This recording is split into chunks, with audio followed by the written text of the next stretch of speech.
Cheguei, Aê, Manu. que coisa boa, Vivi, pontualíssima, chegou junto com o Beto, maravilhoso, Beto Moura, que lindo, Contabilidade Daiane, britânica.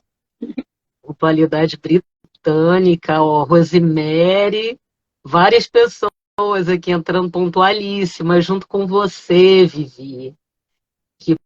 Bom, bem-vinda, Vivi, bem-vindos todos que estão chegando na nossa live. Ó, tem uma xará sua, Vivi Miranda, que coisa boa. Como apresentei, Vivi é psicóloga, ela foi minha aluna, fez todos os cursos, grupos de estudos, tudo que foi oferecido.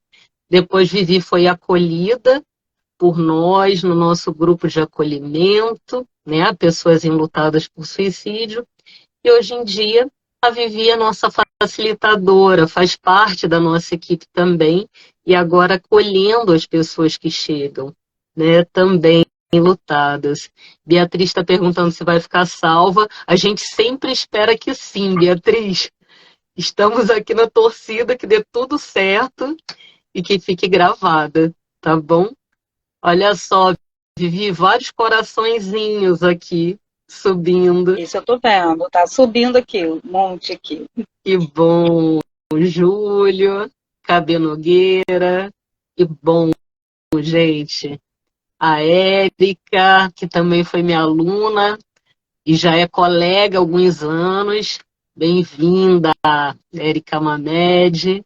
Que bom, que bom. E aí, Vivi, gratidão por você aceitar esse convite. Estou muito feliz de você estar aqui com a gente. Já queria há muito tempo fazer uma live com você. Estou muito feliz pelo aceite, viu? Eu que fiquei honradíssima com o convite. Ah, A gente está nesse trabalho já há algum tempo, juntas e nessa estrada aí já há muito mais tempo. Como você mesma falou, né? São muitos anos de estudo juntas. E agora com a possibilidade, agora não, né? Já há bastante tempo, são 2 anos já de grupo de acolhimento, né? quase 3 vai fazer agora em julho, né? E aí você entrou já o que? 2 anos no grupo. 2 anos. 2 anos e 2 meses já passou um pouquinho. E é sempre uma honra, né? É uma honra a gente ter a confiança das pessoas para um momento tão difícil, né, mano? Um momento de vida tão delicado. E a importância também, né, Vivi, como eu falei, é um tema que não é nem um pouco fácil, ainda é muito tabu na nossa sociedade, né? E como que é importante, né, que se abram espaços de diálogo, porque por ser um tema tabu, ainda essa dor é muito silenciada, né? E aí, Vivi, como você já acompanha a gente, né? E tem algumas pessoas aqui que já acompanham também, eu costumo começar as lives sempre com um disparador, para a gente, aquele pontapé inicial, para a gente começar a nossa conversa. Eu trouxe um trechinho de um livro que eu sempre recomendo, inclusive enviei, né, a fotinho dele no nosso grupo da equipe, que é Suicídio, um futuro interrompido, né, que é um guia para sobreviventes, da autora Paula Fontenelle. Eu trouxe um trechinho que fala assim, ó: quando uma pessoa morre por motivos de doença, acidente, o que for, por mais desconfortável que seja, todos demonstram solidariedade imediata. Querem saber dos detalhes, falam abertamente sobre a situação, oferecem conforto. No suicídio, não. O incômodo se expressa no silêncio, na ausência do que dizer, no inconformismo, na incredulidade. Os familiares são mais responsabilizados e evitados pelas pessoas do que em outras mortes, o que aumenta a tendência do isolamento, da autoculpa e das dificuldades para falar sobre o assunto. Vivi, esse é um livro de 2008, já faz bastante tempo, né, que ele foi escrito. E você acha que alguma coisa mudou agora em 2023? Então, Como sempre em que chega sintonia. para você? A gente está sempre em sintonia, né? Uma das coisas que eu anotei que eu não queria deixar de falar é que o luto já não é bem acolhido na sociedade, o luto em geral, mas o luto por suicídio, ele desaparece no silêncio, é um assunto proibido. Então vai totalmente de encontro ao texto que você acabou de ler. Porque é exatamente isso. Você acaba de se tornar enlutado, tem todas as dores, tem várias outras questões de um luto específico, que é o luto por suicídio, e tem que lidar com o silêncio. Você não pode falar da pessoa que você perdeu. Não fica falando, não fica chamando. Ah, porque você vai falar nisso de novo, isso vai te machucar. Às vezes, falar é a única coisa que a pessoa tem para diminuir a dor. E não tem esse espaço de fala. E não quer fazer terapia, porque requer você ter uma pessoa, você ir para um lugar para falar exclusivamente disso. E às vezes não, né?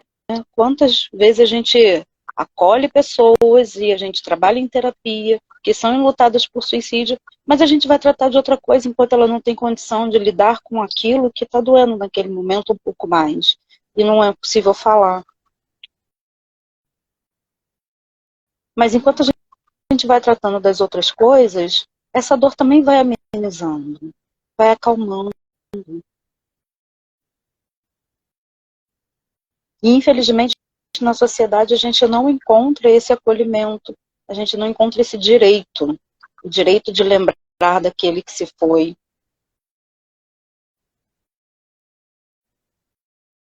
E E muitas como é que vezes, né, esquece? não se esquece, né? Não E esquece. muitas vezes, né, Vivi, a terapia, ela, claro, a pessoa ela pode até não ter aberto um processo, né, de depressão, quadro de depressão, pode até não ser um luto complicado, ela pode até não ter tantas consequências desse luto.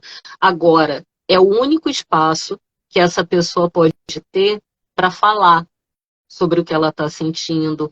É o único espaço que ela encontra para falar sem ser julgada. Né? Então, por vezes, a terapia, né, por mais que não seja para tratar um luto complicado, ela pode ser preventiva, justamente para evitar que esse luto ele venha se complicar no futuro, né? Sim, de uma importância que as pessoas não conseguem dimensionar ainda, porque também há um preconceito na própria terapia, né, em fazer a própria terapia. Né? A psicologia hoje ainda é vista como algo que é só para doenças, para os transtornos. E não, nosso trabalho vai muito além disso. Uhum. Exatamente, né? E que espaço que pode ser privilegiado, e não só o da terapia, mas também como nos grupos de acolhimento, né, a pessoas enlutadas, o quanto que a gente conversa sobre isso. Por vezes é o único espaço que aquela pessoa tem para falar, né, da sua dor, e não só da sua dor, né, das suas memórias, da sua saudade, né, das suas lembranças felizes também. Porque nem sempre isso é autorizado, e aqui, né, Vivi, o nosso tema é as relações familiares e o luto por suicídio, porque por vezes, nem na própria família, esse assunto ele pode ser falado, o nome da pessoa que partiu não pode ser citado. Sim, e aí eu posso sair do meu lugar de profissional para falar do meu lugar de enlutada. infelizmente isso acontece, né? E é tão triste você ver pessoas da sua própria família falando assim, ah, não fala disso perto da pessoa, perto de fulano, perto de ciclano, porque vai entristecer. Não, gente, não é isso. Não vai entristecer mais, a pessoa já está triste, já está em sofrimento, nada vai aumentar isso. O que vier só pode vir para diminuir. Já é forte, já é grande. E aí eu posso falar do meu próprio luto. No meu luto, o único lugar que eu tive foi exatamente o grupo de acolhimento. Era o único momento em que eu podia vivenciar o meu luto, quando eu estava no encontro do grupo. Ali eu tinha um local de fala, sem julgamento, onde eu poderia falar sobre o que eu estava sentindo, sobre o que eu pensava, como eu pensava sobre aquela situação que estava se passando na família naquele momento. E como teria sido impossível de passar por isso sem esse acolhimento.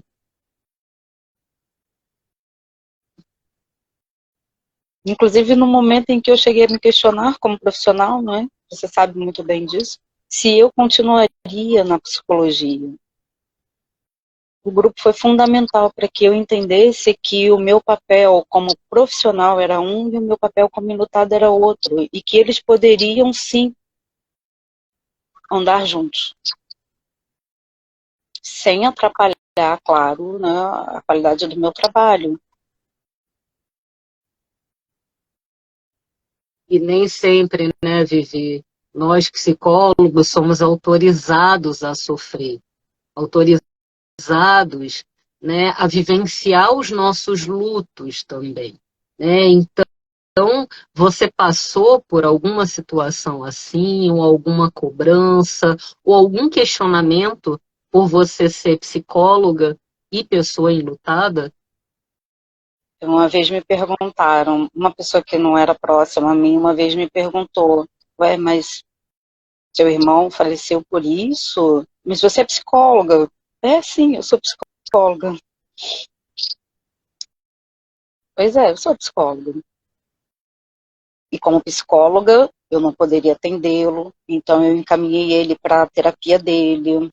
Ele foi levado algumas vezes para emergência psiquiátrica, ou seja, todo o suporte que a gente dá devidamente foi dado.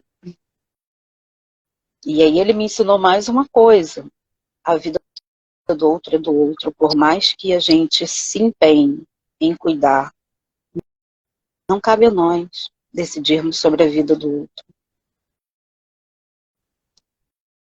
E aí é uma outra experiência que vem do grupo, né, dos grupos de acolhimento, dos nossos encontros. Não importa se o nosso ente amado está em casa, não importa se ele está internado numa clínica super cara, se ele está num hospital do SUS, não importa o local, se ele decidir que naquele momento a dor dele não é suportável, ele vai tentar acabar com essa dor. E não vai ter ninguém que possa impedi-lo, porque essa decisão cabe a ele, não a gente. E Eu como fico profissional, imaginando, isso né, Vivi, é muito forte, né? Como profissional, a gente entender que a gente tem um limite. A gente tem um limite. e também, né, os familiares em geral já são tão, né, questionados, tão culpabilizados por vezes, né? E imagino como que é para uma pessoa que é profissional da área da saúde, não só da área da saúde, como psicóloga também, né? O tamanho da cobrança, né? Que pode ser. E o quanto que é importante ter, né, esse discernimento, saber diferenciar, né, a pessoa enlutada, a irmã, né, uma familiar da psicóloga, descolar, né, da profissional. Quanto que isso é importante? Sim, fundamental para continuar trabalhando. Tanto que o meu retorno à psicologia, eu fiquei um período sem atender, então o meu retorno à psicologia ele se dá justamente de uma maneira bem diferente, no meio da pandemia, que já era outra situação, num plantão psicológico, que era uma nova experiência, online, que já era algo que a psicologia já fazia desde 2018, o atendimento online, mas não era bem visto e nem muito aceito. Né? Nós tínhamos muito entraves ainda na própria psicologia para que isso fosse da forma que é hoje. Só ficou, né, tão liberado por causa da pandemia.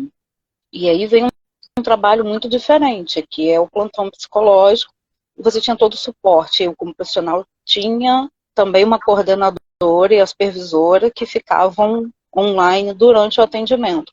Então, se eu não conseguisse atender alguém que chegasse com essa demanda de ideação suicida, de autolesão, e aquilo não fosse... Porque a gente tem os limites também de atendimento, né? Nem tudo a gente consegue atender. E Claro. isso, para mim, não é uma questão hoje. Meu primeiro paciente, quando eu voltei a atender, tinha ideação suicida, tinha autolesão, e o que era meu, irmã enlutada, ficou lá onde devia ficar, e a psicóloga estava ali presente, fazendo o papel dela. Então, dali eu retorno para a psicologia realmente com muita certeza de que eu poderia atuar na minha profissão, sabendo que a gente encontra essa demanda em qualquer lugar. Sim. Seja num hospital, seja no seu consultório particular, seja na rede de atenção psicossocial do SUS, a gente vai encontrar, a gente vai esbarrar com isso na organizacional. Né? Por isso Não que tem é como tão fugir. importante, né, levar para os espaços formativos.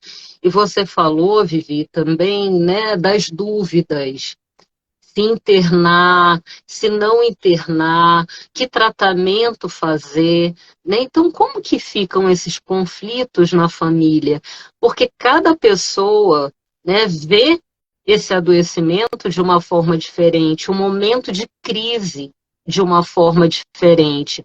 Há pessoas que vão se preocupar e acreditam que precisam, né, reconhecem esse adoecimento, reconhecem que precisam buscar ajuda, e outras pessoas que nem sempre, que duvidam, que acham que é mimimi, né, que acham que é frescura, que está querendo chamar atenção, e tudo isso pode acontecer dentro de uma mesma família. Cada pessoa pode ter um olhar diferente. Né? Então, como lidar com esses conflitos? Porque tem uma pessoa que está em sofrimento, né, Vivi? Então, como manejar esses conflitos dentro, né, da família? Esse é um outro ponto, né? Mas antes de falar desse manejo das relações familiares, eu gostaria de fazer uma ressalva aqui sobre identificar que esse ente querido, ele está precisando de ajuda. Porque muitas das vezes, no início, o que pode acontecer é parecer que é algo de personalidade, tá rebelde, tá fazendo coisa que não deve, tá se desviando, tá bebendo mais do que bebia antes. Assim, não foi o caso da minha família, mas a gente vê isso, né? E como que isso é visto pela família?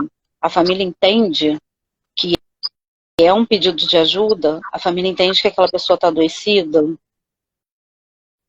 Um transtorno bipolar, por exemplo, que a gente sabe que tem alto índice de risco, né? De risco de suicídio. É muito difícil da família lidar com o bipolar. Porque é uma pessoa que vai ficar um pouco mais quieta na dela e de repente fica um pouco mais agitada, já está fazendo um monte de outras coisas, né? E justamente nessa transição, o quanto é difícil da família entender o que, que é personalidade, o que, que é o jeito da pessoa e o que é um transtorno. Se pra gente, somos da saúde mental, é difícil de diagnosticar. A gente precisa de um período acompanhando aquele paciente para entender, para conseguir diagnosticar ou não, confirmar ou não um diagnóstico. Imagina a família que não tem o conhecimento que a gente tem.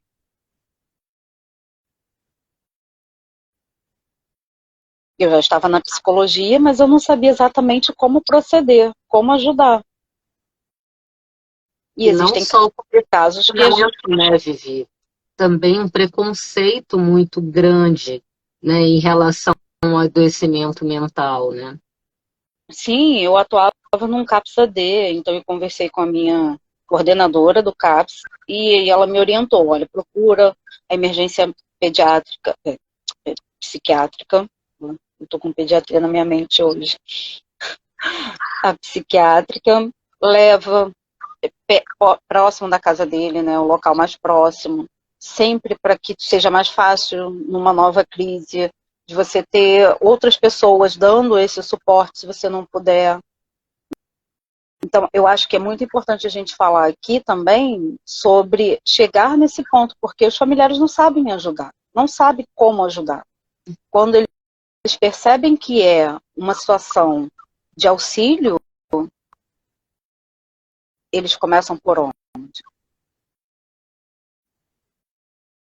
A maioria da população não sabe que existe CAPS. E aí eu digo que nem na faculdade eles sabiam. Os meus próprios amigos de faculdade não sabiam o que era um CAPS. Então, assim, um centro de atenção psicossocial que a gente tem em toda a região, em toda a cidade, seja um CAPS 1, um CAPS 2, ou CAPS 3, um CAPS AD, CAPS infanto-juvenil. Às vezes esses problemas começam muito cedo. E aí é mais difícil ainda, é coisa de aborrecente. E às vezes não, às vezes é um transtorno. Às vezes é um adoecimento sério, que pode levar a uma depressão, que pode levar a uma ideação. E o próprio preconceito da sociedade e da família ao falar, ah, é só um aborrecente, fazendo coisas de adolescência, e afastar mais ainda esse adolescente, pior fica. Mas não há culpa, porque não tem como saber.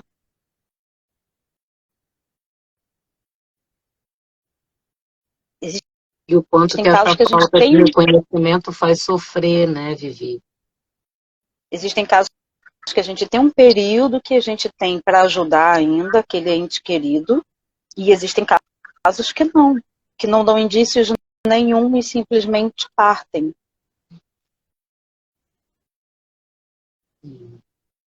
Né?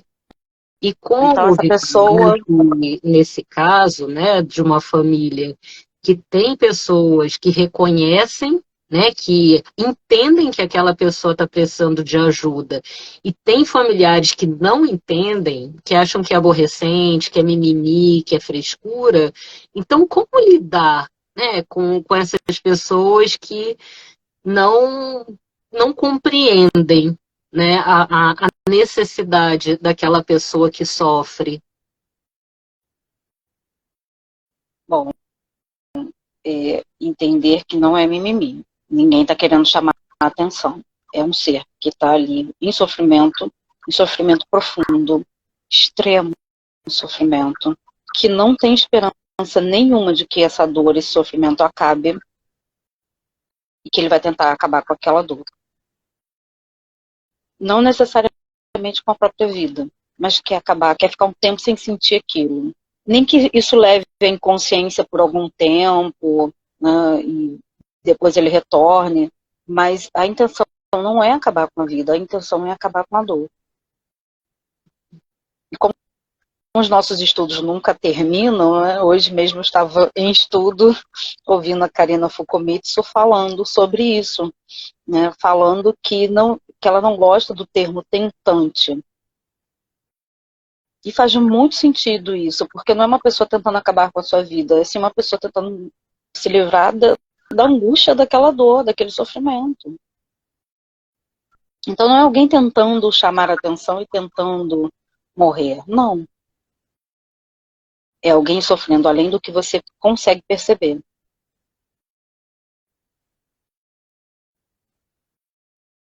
Não é Sim, então, o quanto a mínimo. informação é importante, né, Vivi? O quanto que esclarecer isso, né? Porque o quanto que o preconceito ele pode aumentar esse sofrimento, né? E não ajuda em nada, óbvio, né? É, ele prejudica de diversas formas, né? Acho que até no dia da minha formatura o professor falou exatamente sobre isso, né? O discurso da formatura de encerramento foi sobre o preconceito na saúde mental. E eu vejo na minha prática hoje que o preconceito ele mata muito mais do que os transtornos, porque afasta do tratamento, afasta as pessoas ajudarem.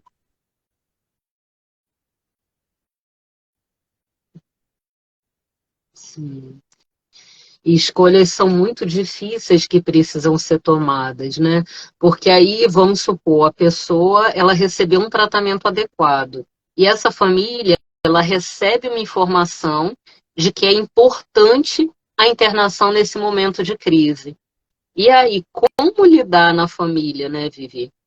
Porque tem pessoas que acham que é necessário, acham que é importante, outras pessoas acham que não, que dão conta, que podem cuidar em casa, outras já acham que que é bobagem, que cão que ladra não morde, né? Então, se a pessoa ela está dizendo que vai se matar, ela não vai, né? Porque quem se mata não avisa. Então, tem uma série de crenças também que acabam atrapalhando, né, dessa pessoa receber um tratamento adequado. Então, como manejar isso, né, Vivi, naquela família? Que cada um pensa uma coisa diferente, tem um posicionamento diferente diante, né, dessa pessoa que tá em sofrimento. A gente orienta, né, sobre um protocolo a respeito da medicação, um protocolo a respeito de quais profissionais encaminhar, de como permanecer com essa pessoa. A gente sempre orienta, mas a gente não pode fazer por ninguém, e ainda assim, mesmo que todos estejam em casa e estejam juntos, ainda não é certeza de nada, né? A gente sabe que isso acontece mesmo com todos cuidando em volta.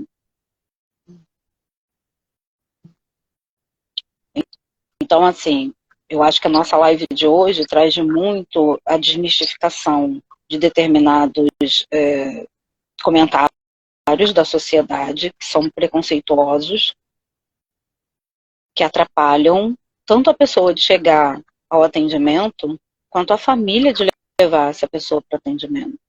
Por exemplo, vou levar para uma emergência psiquiátrica, como você falou agora.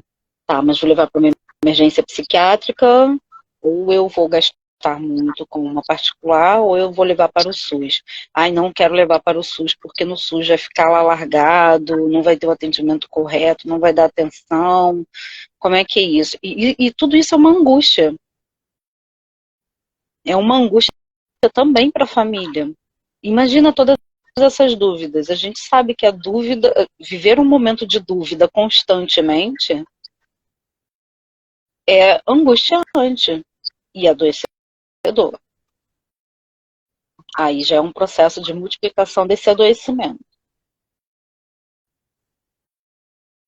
É um desgaste para essa família que cuida, é um cansaço. Em alguns momentos vem a raiva, dependendo de quais atitudes a gente tem que presenciar. E todos esses sentimentos são válidos. Embora ninguém diga e ninguém aceite que é válido. Somos seres humanos, tentando fazer o nosso melhor.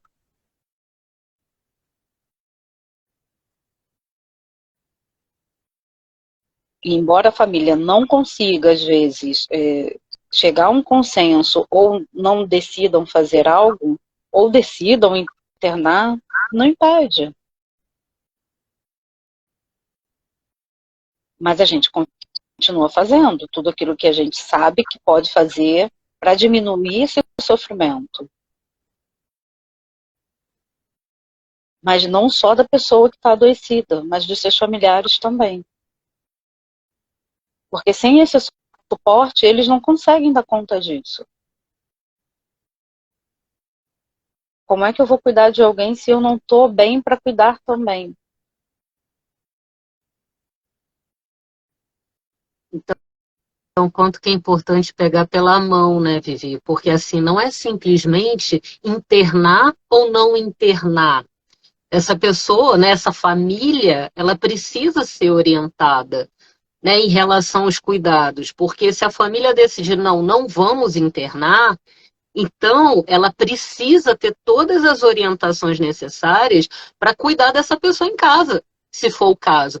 Não é simplesmente, então pega aqui e assina esse termo de compromisso, né, de termo de responsabilidade. Não é assim, né? Não é simplesmente deixar essa família de lado, então tá bom, não quer internar, então arque com as consequências. Não é assim, essa família está cheia de dúvidas, né? E não é simplesmente da ordem da razão, se a pessoa está entendendo ou não racionalmente o que está acontecendo.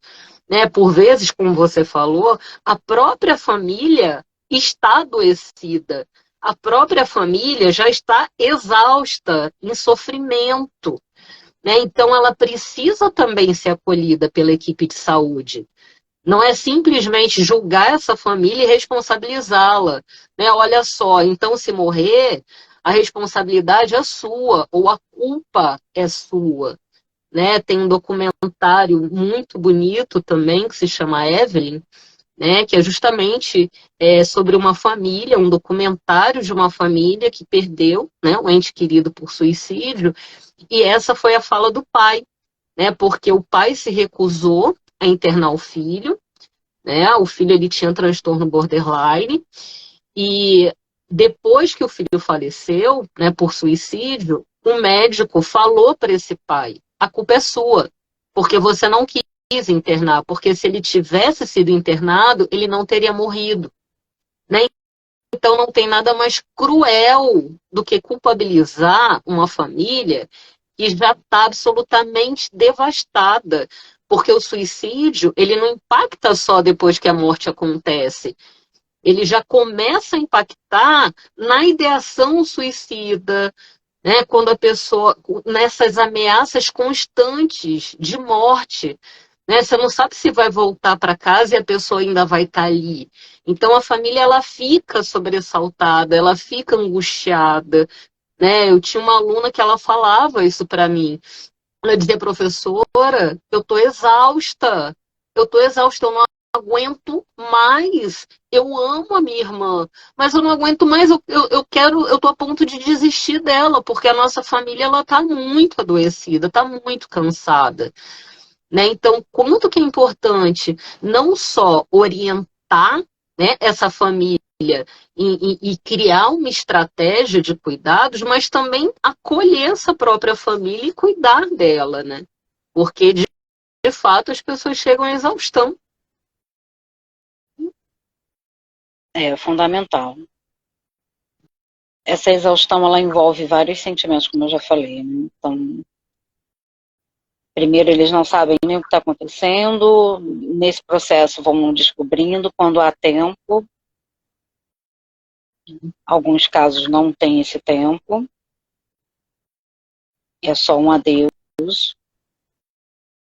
Em outros casos, a gente vê que a família ela se desdobra em cuidados, em revezamentos entre si para poder acolher minimamente, né, essa dor,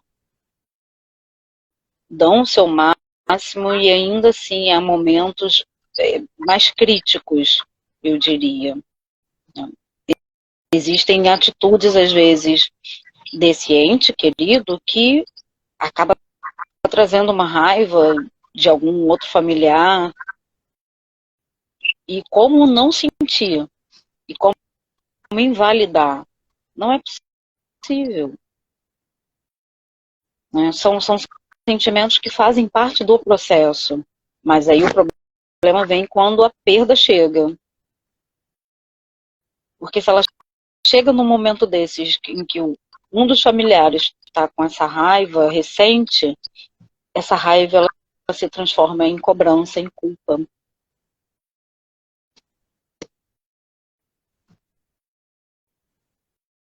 E aí a culpa é uma das coisas que mais devastam um enlutado por suicídio. Porque são muitos e sis. E se eu tivesse internado? Mas e se eu tivesse deixado em casa? E se eu estivesse junto? E se eu tivesse saído?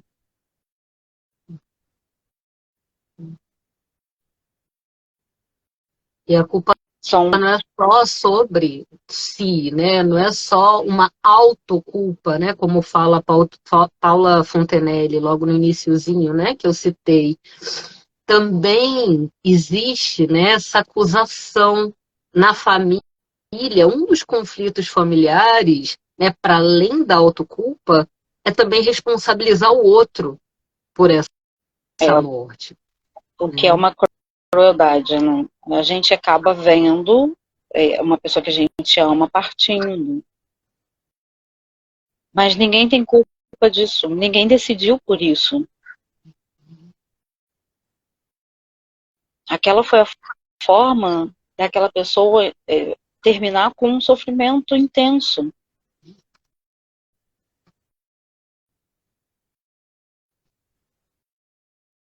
Não foi a escolha de ninguém da família, de nenhum dos cuidadores da rede de apoio. Né? E isso acaba tanto afastando os familiares, quanto aumentando também essa dor. Porque já é um momento em que você está extremamente fragilizado, em que você precisa de apoio, e se as relações estão estremecidas, você vai se apoiar em quem?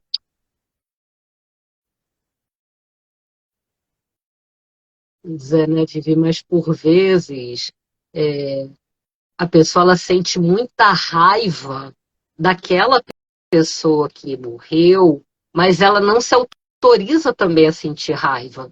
Como é que ela vai sentir raiva de uma pessoa que ela ama tanto, né, e que não está mais aqui fisicamente? Né? Então essa raiva, ela precisa ser direcionada para algum lugar.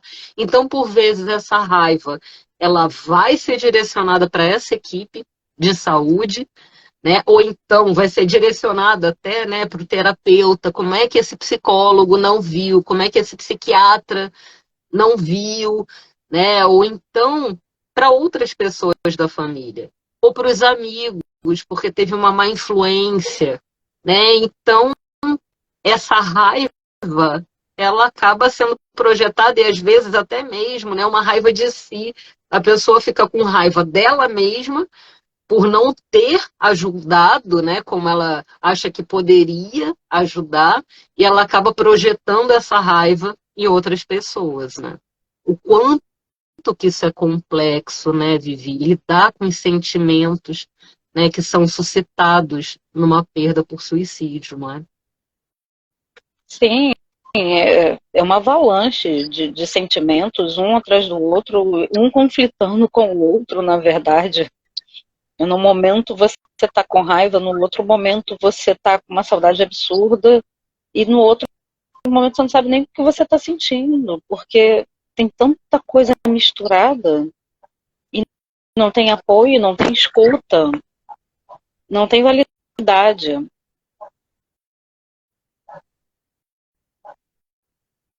Você não pode falar a respeito. Como é que você ainda não se livrou das coisas da pessoa que partiu? Você não percebeu que ia acontecer isso? Gente, essa é uma das perguntas que mais a gente escuta nos relatos. As pessoas perguntarem isso para uma mãe é de uma crueldade tremenda.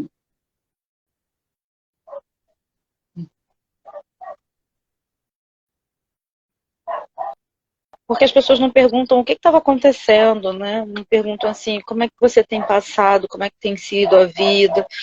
para a pessoa conseguir contar o contexto da história.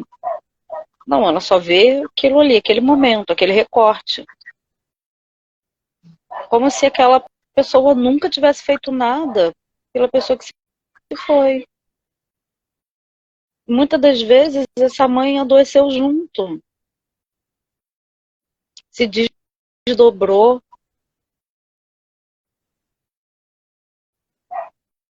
tá ali se juntando todos os pedacinhos para tentar ficar de pé.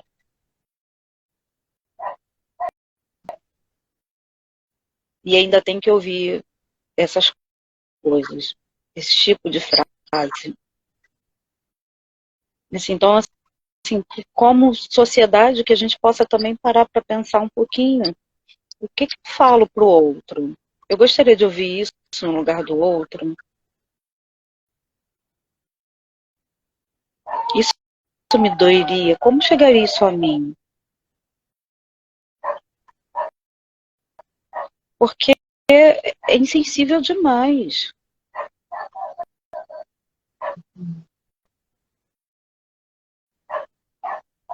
Né? A gente vê o quanto esse tipo de frase marca a vida das pessoas.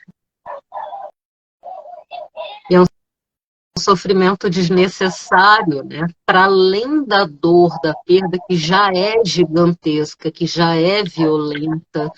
Então, o quanto existem falas que machucam tremendamente, né? Os julgamentos, os questionamentos, né? E assim, eu lembro da fala de uma mãe que disse que é como se quisessem matar o filho dela mais uma vez, né? Porque não era bem-vindo falar sobre o filho dela, né? Então, o quanto que é doloroso, além da perda, não poder trazer a vida daquele filho, né? Então, querem matar meu filho duas vezes. Olha que coisa forte, né? E terrível que é isso, É né? como se não bastasse você não ter fisicamente, você não pode mais ter a lembrança. Você não pode celebrar a vida que teve com aquela pessoa.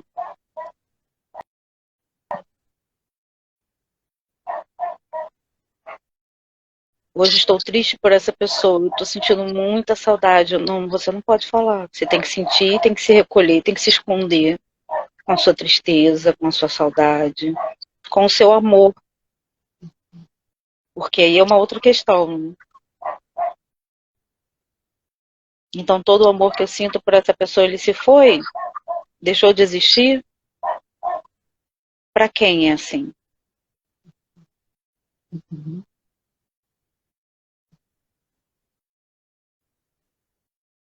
Então, é não reconhecer, eu fico imaginando aqui que é um ciclo da dor, né? E o quanto que ela vai se retroalimentando.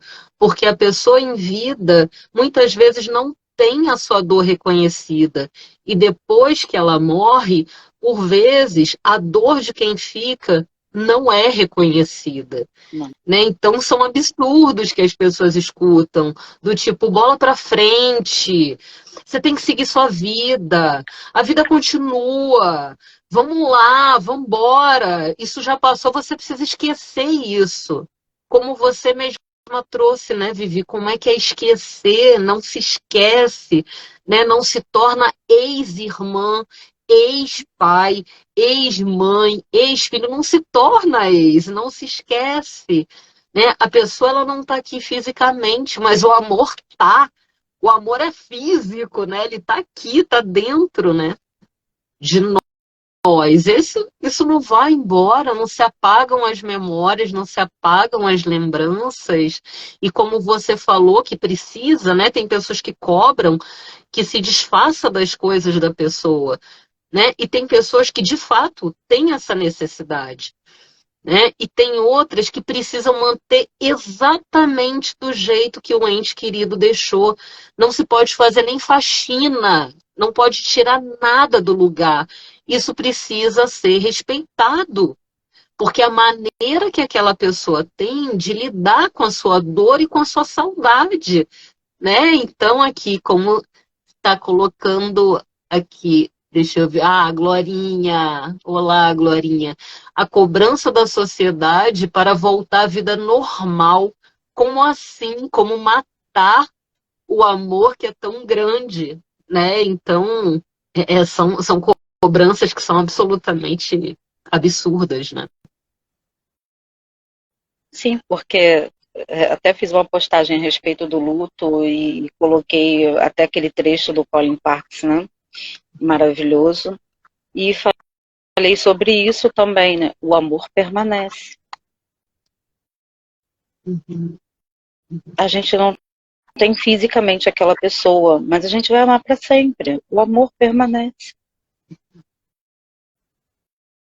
E a sociedade quer invalidar até isso. Você não pode continuar amando quem você sempre amou, porque não está aqui fisicamente. Então, quando a gente perde os nossos avós, os nossos pais, a gente deixa de amá-los? Mas no enlutamento por suicídio, você precisa deixar de amar e precisa esquecer? Esse incômodo me leva até ao questionamento, né? Esse incômodo, ele é do enlutado ou ele é da sociedade? Porque o suicídio, historicamente, é mal visto desde que a igreja proibiu que se enterrasse os suicidas no cemitério. É histórico.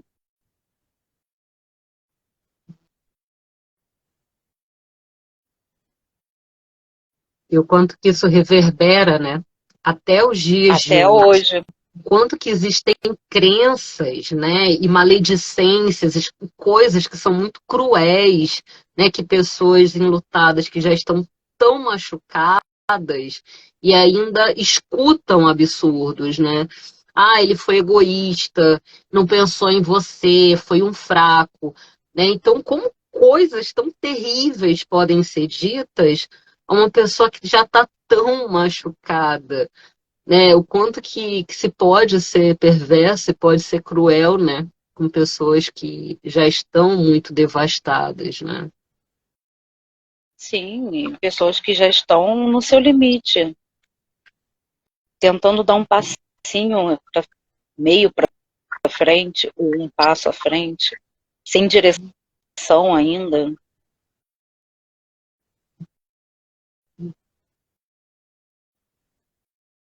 Até essa família conseguir se reunir novamente, juntar esses cacos, se acertar, essas relações serem reconstruídas, porque ficam estremecidas diante das dúvidas, diante de todo o trabalho, todo o cuidado que foi feito, toda a dor.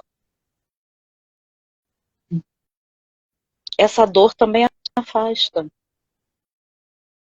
Porque estar com os seus familiares, com essa rede de apoio que lutou tanto pela vida daquele ente querido e não conseguiu terminar com aquela dor, não conseguiu mostrar que essa dor ia passar, que havia sim uma esperança,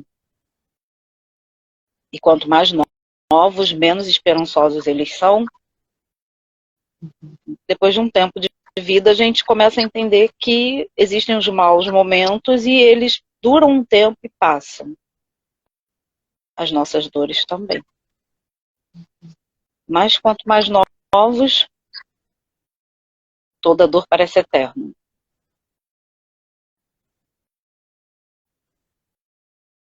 E isso afasta um familiar do outro, porque estar em contato também dói, estar perto também dói.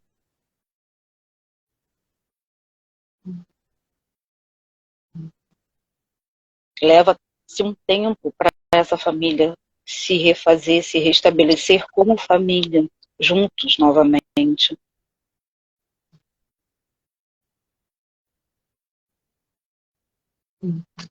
Sabe o que eu estou lembrando, Vivi?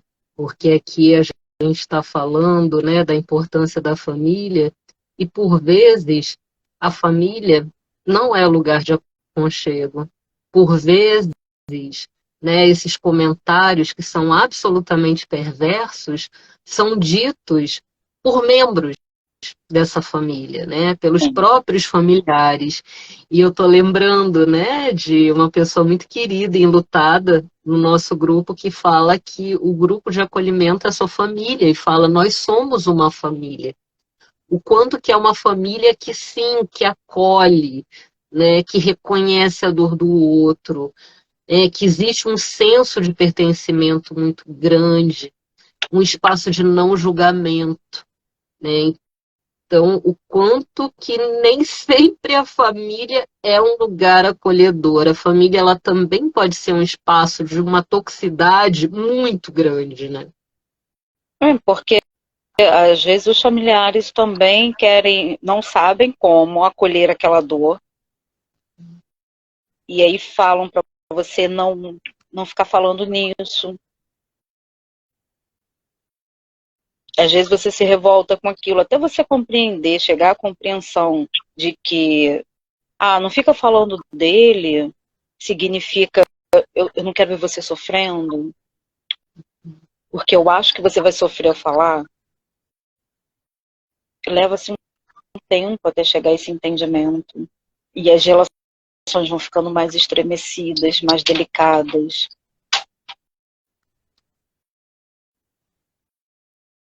Porque nem sempre a intenção é ruim, é tóxica. Não é sem empatia. Às vezes a pessoa está tão empática que prefere que você não fale, mas não é isso, né?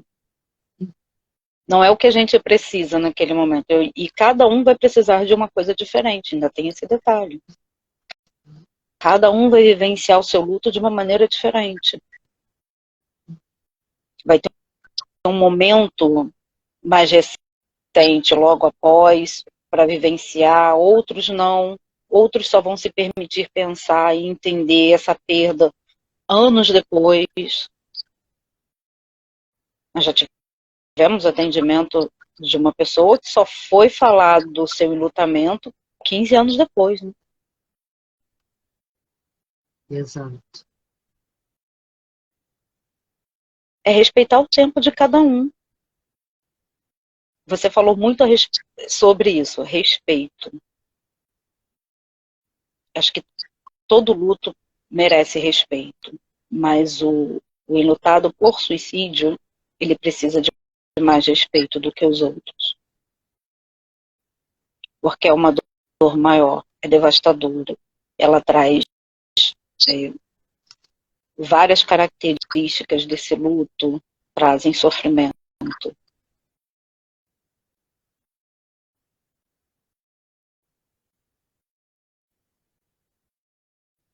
Então o respeito aí, ele se faz necessário. Até para a gente entender, né? Sim. O respeito, e como diz a Glorinha aqui, né, é por isso que existe a necessidade de educar a sociedade para o luto, saber como e o que falar. Né? Então, o quanto que é importante, né, claro, no nível macro, né, e também Estamos os profissionais que aqui. estão acompanhando, né, essa família orientar, porque, como você disse, nem sempre é perversidade, nem sempre é crueldade. Né? Por vezes, é simplesmente uma necessidade que é diferente da outra. Né? Eu lembro de uma aluna também que ela trazia que ela precisava ouvir os áudios da mãe que tinha falecido, precisava ver foto, então ela queria colocar foto em todos os lugares da casa, ela precisava daquela presença constante daquela mãe. Já a irmã, ela não aguentava ouvir nem falar, né? Então não queria ver, ela queria tirar todas as fotos. Então, o que é alívio para uma pessoa pode trazer muita dor para outra. Então, é muito importante esse manejo também, né? Que cada um tenha o seu lugar para expressar essa dor, né? E que ela não seja, por vezes, agredida com a necessidade do outro, né? O quanto que isso é importante, esse manejo, né? Aqui a Glorinha, muitas pessoas ficam tão chocadas que não sabem o que falar para o enlutado. Né? Então, quanto que é importante, né, essa informação também da população. né? E mesmo que não se saiba o que falar, né? Tô aqui, tô aqui, tô do seu lado. É um ficar em silêncio com esse outro, mas de uma forma, né, acolhedora, de eu tô aqui, eu não sei nem o que te dizer, mas eu tô aqui, tô com você, né? Então, É, quanto que esses espaços precisam ser criados, né, de diálogo? eu tenho uma frase que eu sempre falo para você, acho que desde o início lá dos nossos estudos em grupos, né, que saúde mental é caminhar junto. Então, é isso.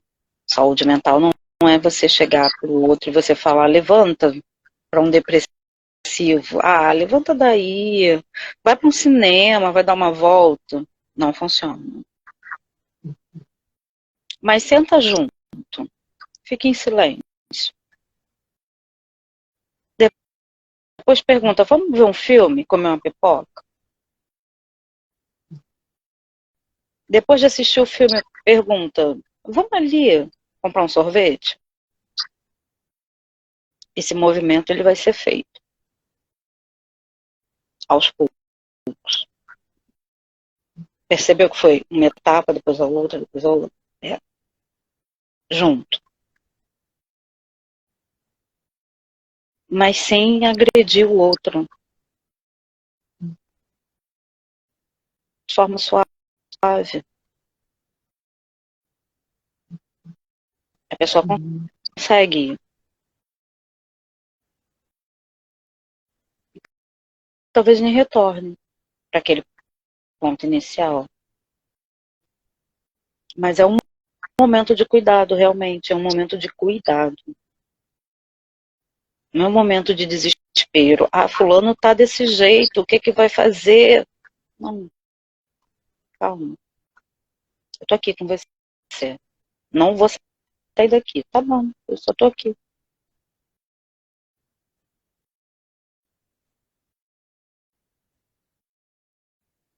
Vivi, É o Roberto presença. comentou aqui, gratidão, Viviane, por ser tão sensível.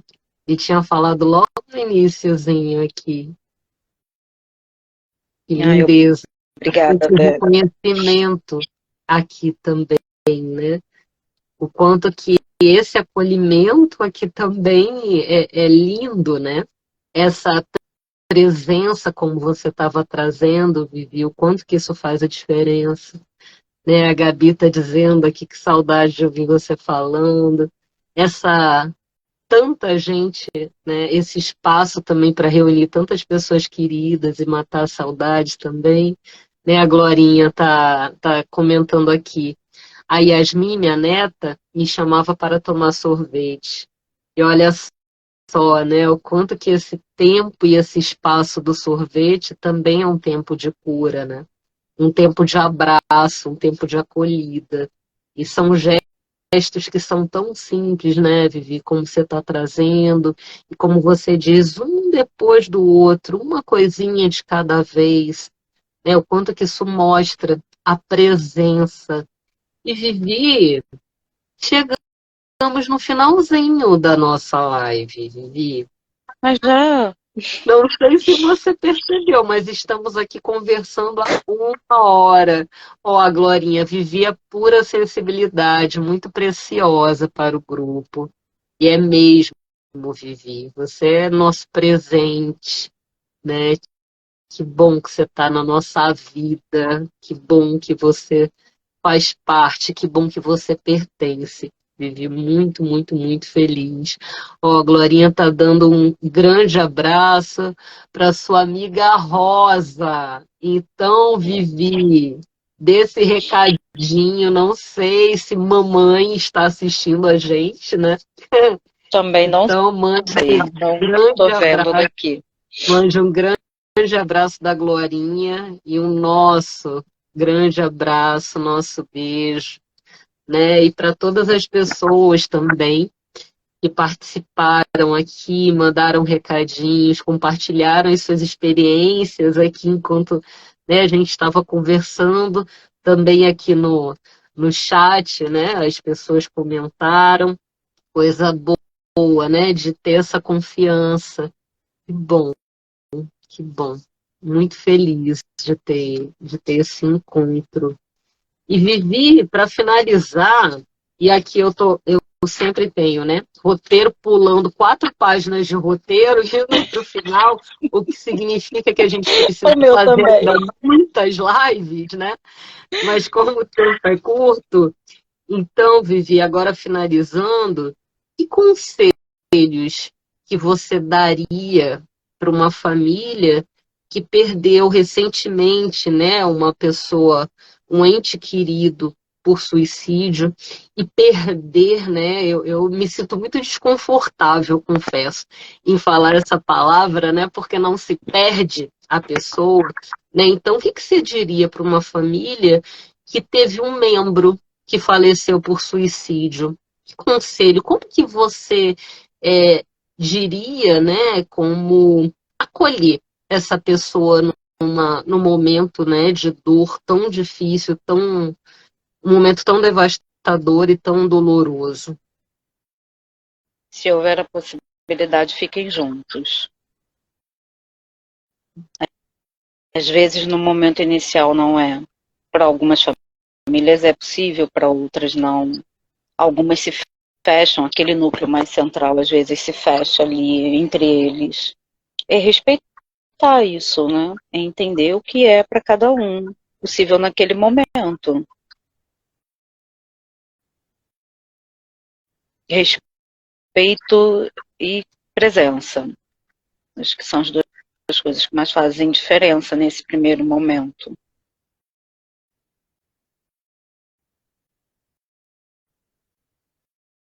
E claro, se você tiver vontade, procure um grupo de acolhimento. Se você quiser falar, se você quiser um lugar de fala, se você quiser estar com pessoas que entendem aquilo que você está vivenciando, porque são pessoas que passam pela mesma situação, pelo mesmo enlutamento. Busque esse local de fala, de validade, sem julgamento, com acolhimento. Pode fazer muita diferença no seu processo de luto. No meu, foi fundamental.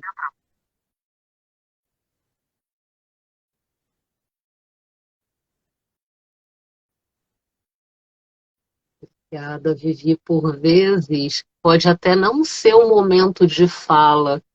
Por vezes, a pessoa pode ficar quietinha, só ouvindo, né? Só sendo acolhida, né?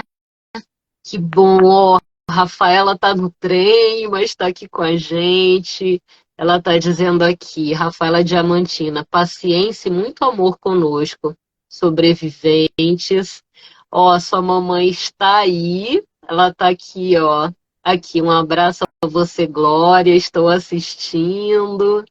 Ai, que bom, que bom. Aqui, Rafaela tá assistindo com calma, coisa boa, que bom que vocês estão aqui com a gente. Ficaram até o finalzinho, né? Pois é, que delícia. E vou trazer também uma coisa muito linda, né, de um autor chamado Andrew Solomon, que é do livro O Demônio do Meio-Dia, né, uma anatomia da depressão, que esse autor ele aconselha a mobilizar o amor. Eu acho essa expressão lindíssima, né? O que seria esse mobilizar o amor? Seria procurar ajuda da família, dos amigos, né? Do companheiro, da companheira, né? Buscar aquelas pessoas que fazem bem.